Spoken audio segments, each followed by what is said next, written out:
तो hello and नमस्ते दोस्तों, वेलकम टू आवर चैनल शिक्षा आश्रम। तो हर बार की तरह इस बार भी एक बहुत ही इंपॉर्टेंट सा टॉपिक के ऊपर जो है हम वीडियो लेकर आए हैं।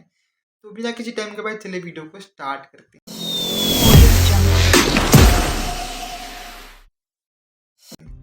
तो जैसा कि आप जानते हैं कि अगर आपने जो है नीट क्लियर किया तो आप एम्स और जो है गवर्नमेंट मेडिकल कॉलेज ज्वाइन करके आप जो है एक अच्छे डॉक्टर और जो है नर्स बन सकते हैं।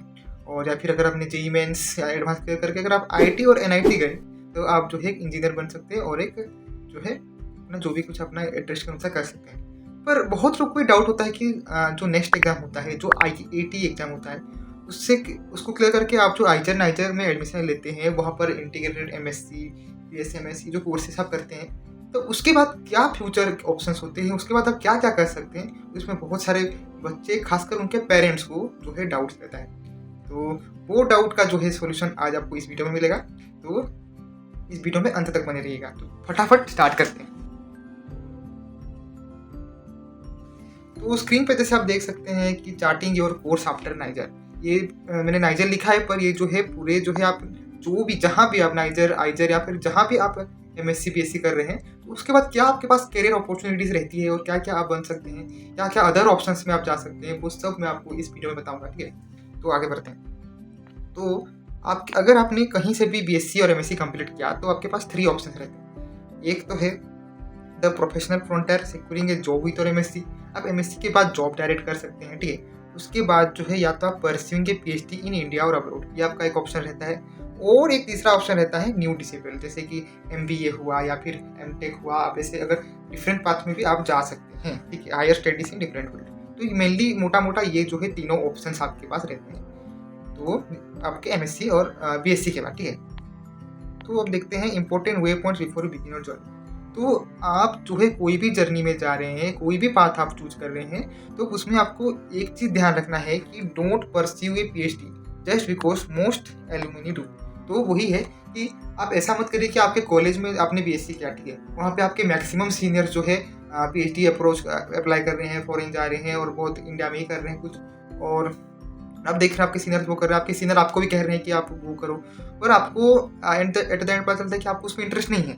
तो उसका एम बिल्कुल भी नहीं है कि आपको उसमें ज्वाइन करना ही है। आपके पास बहुत सारे पाथ्स हैं, आपको बहुत सारे आपके पास अपॉर्चुनिटीज होंगे जो कि आप ढूंढेंगे तो आपको मिल जाएगा, और जिससे कि आप जो है अपना जो है वैल्यूएबल टाइम ना खर्च कर ले। ठीक है, बाकी मैं ये नहीं कह रहा हूँ कि पीएचडी करना बुरा है, इंडिया में अब्रॉड में कहीं भी पीएचडी करना बुरा होता है, बिल्कुल भी नहीं। बहुत अच्छा, लाइफ सुधर जाती है बच्चों का जो है। वो तो लोग गरीब लोग से भी बहुत अमीर बन चुके हैं आज, जो है अपना स्टार्टअप कर रहे हैं पीएचडी करने के बाद, फॉरेन जा रहे हैं, जर्मनी जा रहे हैं, यूरोप के अलग अलग देशों में जा रहे हैं। ठीक है, तो बहुत ही ब्राइट फ्यूचर है हर फील्ड में। ठीक है, बस आपको अपना हुनर और अपना इंटरेस्ट पहचानना है। ठीक है, तो this is your decision. Talk to current PhD students and leverage summer internship to determine if this path is truly for you. तो आप जो उस फील्ड में है, जैसे कि आप अगर मान लीजिए एमटेक करना चाहते हैं, ठीक है, और या फिर आप पीएचडी करना चाहते हैं, तो उस जो एमटेक कर रहा है जो सीनियर या फिर जो पीएचडी कर रहा है, तो वो सीनियर से आप बात करें, उससे आप वार्तालाप करें और बाकी जो है पूछे कि क्या पर्क्स है, क्या एडवांटेजेस है, क्या डिसएडवांटेजेस है।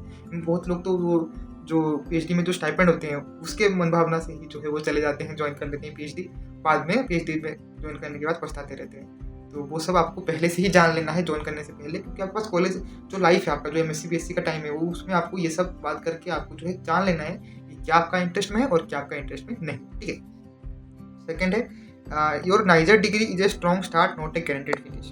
तो आपने नेक्स्ट क्लियर किया, नाइजर आगे, आईआईटी क्लियर किया या आइजर आगे, तो आप ऐसा मत समझिए कि आपको जो है डिग्री जो मिलने के बाद जो है आपके पास एक जो है गारंटेड आपका लाइफ सक्सेसफुल हो जाएगा, ऐसा बिल्कुल भी नहीं है। फिलहाल इनफैक्ट आप आईआईटी आईएससी में आप पहुंच जाए, आप जो है अगर आगे मेहनत नहीं करेंगे, ठीक है, आगे अपना करियर पाथ अपना अलाइन नहीं करेंगे, तो आप जो है बस आपको डिग्री भले ही मिल जाएगा और आप करियर में बहुत पीछे रह जाएंगे। ठीक है, कि ये जो टाइम है ये स्किल्स का टाइम है। ठीक है, आपका डिग्री के बेसिस पे आपको कुछ नहीं मिलने वाला। मिलता था पर अभी उतना थोड़ा मिलना मुश्किल है आपको। अभी अगर आपके पास भले ही कम लो कोई भी कॉलेज हो, ठीक है, लेकिन आपके पास अगर स्किल है तो आप जो है बहुत आगे बढ़ सकते हैं। ठीक है, तो वही कह रहे हैं, graduating from niger provides a significant advantage. आपको एक एडवांटेज मिलेगा, आप कोई भी अच्छे इंस्टीट्यूट में एडमिशन ले लिए तो आपको एक कदम आगे रहेंगे उनसे जो कि ऐसे कॉलेज में एडमिशन नहीं ले पाए, पर वो आपको सिर्फ एक एडवांटेजेस है, वो एक स्ट्रॉन्ग स्टार्ट है आपको। ठीक है, बाकी का आगे का रास्ता आपको खुद ही चलना होगा। ठीक है, but the landscape is highly competitive, success whether in India और abroad requires a dedicated and strategic effort, आपको देना ही पड़ेगा। ठीक है, आगे बढ़ते हैं।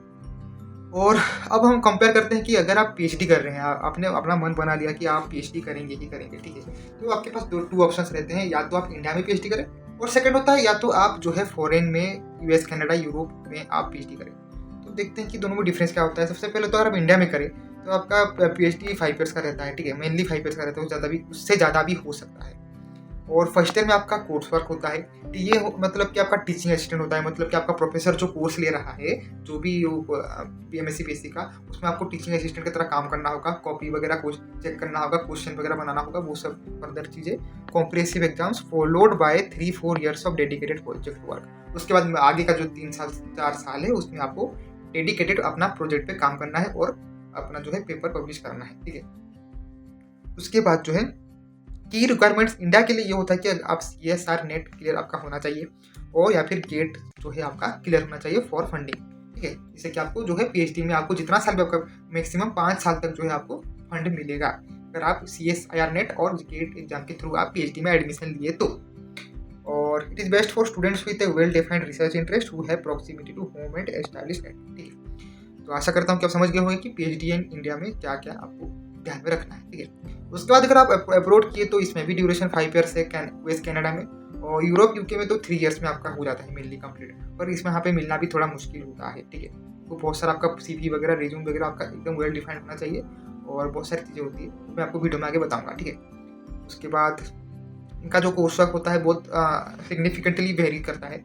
यूएस मॉडल में आपका कोर्स वर्क रहेगा, TA ड्यूटीज हैं, लैब रोटेशन होगा, जैसे कि इंडिया में भी रहता है। और यूरोपियन मॉडल में आपका डायरेक्ट स्टार्ट होने प्री डिफाइंड प्रोजेक्ट, यूरोप में अगर आप करेंगे तो आपका जो है डायरेक्ट आपका प्रोजेक्ट में आपको काम करने को मिलेगा। इसीलिए देख सकते हैं कि 3 ईयर्स का ड्यूरेशन होता है, क्योंकि आपको जल्दी खत्म हो जाता है, ठीक है। इसमें भी की रिक्वायरमेंट होते हैं, एक्सटेंसिव एप्लीकेशन प्रोसेस होता है, इसमें आपको GRE क्लियर करना होता है, TOEFL और SOP, आपका स्ट्रॉन्ग स्टेटमेंट ऑफ पर्पस होना चाहिए कि हम आपको जो है आपको PhD क्यों दे, वो एक डॉक्यूमेंटेड फॉर्मेट होता है, SOP बोलते हैं उसको, तो वो आपका अच्छे से होना चाहिए। इंग्लिश का एग्जाम होता है जो कि आपको TOEFL देना होता है, उसके बाद GRE एग्जाम होता है यूएस के लिए, तो ये सब आपको एग्जाम देने पड़ते हैं। उसके बाद उनके एप्लीकेशन प्रोसेस में आपको जो है अप्लाई करना होता है। और best for student seeking research flexibility, broader career option आपके होंगे, और a faster path to a doctor और स्पेसिफिक प्रोजेक्ट, ठीक है। ये था PhD इन अब्रॉड, ठीक है। अब देखते हैं पाथ प्रोफाइल क्या होता है, एडवांटेजेस और डिसएडवांटेजेस देखते हैं, ठीक है।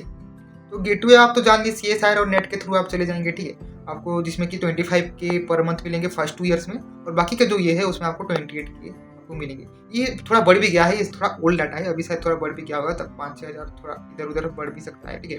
तो वो आप ऑफिशियली वेबसाइट पर आप जब आप PhD करेंगे तब आपको पता चल जाएगा, ठीक है। उसके बाद जून जुलाई में होता है, उसको इंटरव्यू देना होता है, और उसके बाद आपको जैसे आप BSc के 3rd ईयर में है, आपको CSR नेट जो है आपको दे देना होता है, ठीक है। Ideal time for first CSR net attempt at the end of your 3rd year, ठीक है।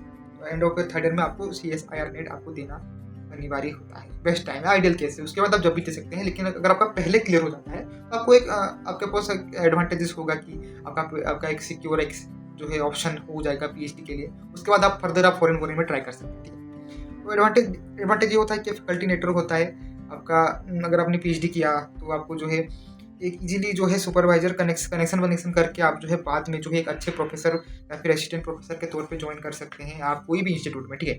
उसके बाद एक कल्चरल कंटिन्यूटी हो जाती है इंडिया में अगर आप करें, क्योंकि आपका फैमिली घर पास में होगा, आप जो है वॉकिंग डिस्टेंस या फिर जो है ट्रेन वगैरह फ्लाइट वगैरह में आप आराम से जो जा सकते हैं। कोई भी फंक्शन कल्चरल शौक आपको नहीं लगेगा, ठीक है। आपको ऐसा नहीं लगेगा कि मेरा यहाँ पे ऐसा कल्चर था, अभी अचानक कल्चर चेंज, ऐसा कुछ नहीं होगा। आपको फैमिली के साथ प्रॉक्सिमिटी होगी, फ्रेंड्स एंड फेस्टिवल्स में आप जो है फेस्टिवल्स में अटेंड कर सकते हैं, जा सकते हैं, और आपको एक जो है कंफर्ट जोन आपको जैसा मिल जाएगा, ठीक है। उसके बाद फेमिलियर इन्वायरमेंट भी होगा। आप इंडियन रिसर्च इकोसिस्टम तो जानते ही होंगे BSc MSc से, तो आपको कुछ ऐसा नया नहीं लगेगा, ठीक है। पर डिसएडवांटेज ये है कि इंफ्रास्ट्रक्चर जो है थोड़ा बहुत आपको उसमें थोड़ा सा ये करना पड़ेगा। इंफ्रास्ट्रक्चर में फंडिंग इशू थोड़ा होता है इंडिया में, तो उससे थोड़ा आपको जो है प्रॉब्लम आएंगी कुछ फेजेस में, पर उतना भी दिक्कत नहीं होगा, ठीक है। उसका less flexibility, often requires sticking to your MSc field with less scope to explore newer interdisciplinary areas। आपको न्यू इंटरडिसिप्लिनरी एरियाज आपको जानने को थोड़ा कम मिलेंगे, थोड़ा आपको जो प्रॉब्लम होगा। और उसका लिमिटेड करियर पाथ भी बहुत लिमिटेड होंगे, पोस्ट ग्रेजुएशन ऑप्शंस रहेंगे, क्योंकि पोस्ट डॉक्स आपको करना होगा, और इंडस्ट्री रूट्स भी बहुत कम होते हैं, ठीक है, फॉरेन के कंपैरिजन में।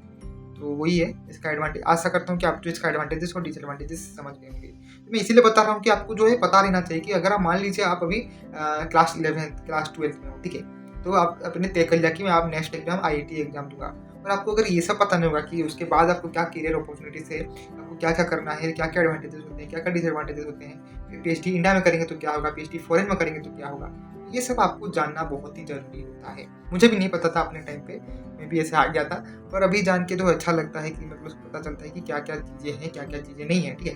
तो वही है। तो बाकी आपको पता नहीं था तो आप मैं हूँ ना, मैं बता दिया आपको। तो इसलिए से मोर इन्फॉर्मेशन के लिए आपको जो है चैनल सब्सक्राइब करना होगा, जिससे कि ऐसे जो इंपॉर्टेंट इन्फॉर्मेशन आपसे कभी भी ना छूटे, ठीक है। तो आज तो नेक्स्ट देखते हैं कि PhD अब्रॉड में करेंगे तो क्या होगा, ठीक है।